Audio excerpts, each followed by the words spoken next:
Not really. I think my presentation was quite straightforward. It was the message about the new technology, how it could improve safety. And it was also about this thing about production and productivity, that I wanted to highlight that if you know your work and as a production manager, you know that the level 1 and 2 I was talking about, I mean in this case it was the truck in itself and the system the truck is a part of. I mean, it's obvious for everyone that is working with production, that they know that level. It is the third level, the fact that these new machines also produce boatloads of data, sensor data that could be used in other purposes. And be aware of that and look for it also in your products and in the new tools that you will buy to your factory.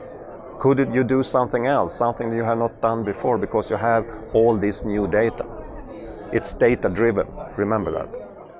I mean, even though we are on the cutting edge when it comes to mine automation, we still don't have these sources that are generating all these amount of data. It is something that is coming as speaking.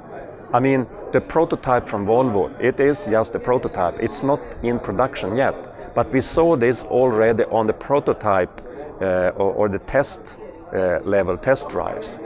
So I would say that what we need to do in Boliden, if we really want to have any value out of this, it is to start up the work now, and maybe we'll get the benefit in 2-3 years' time. If we just wait, then maybe these new technologies will not be available. I mean, it maybe takes 5 or 10 years. Talking. Everybody talks about mine automation. I would like to see more people walk the talk. I mean, if you go out on the internet and you can see all the big mining companies, they have beautiful movies about how important it is about mine automation. But it's really fun. I mean, they must have used a lot of people producing a lot of nice movies, creating this sense of urgency for automation. But it's impossible to figure out what they are really doing. I honestly don't understand what they are doing.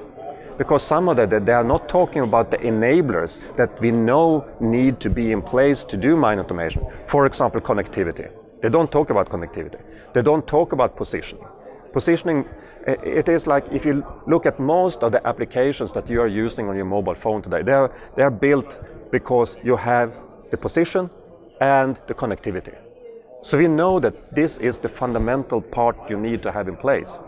But all these mining companies, they are talking about mine automation, but I don't know what they are really doing. So at least they have some marketing departments that are quite good, but I don't know if they have hired the right engineers. To be really blunt. Yeah. So I would say talking.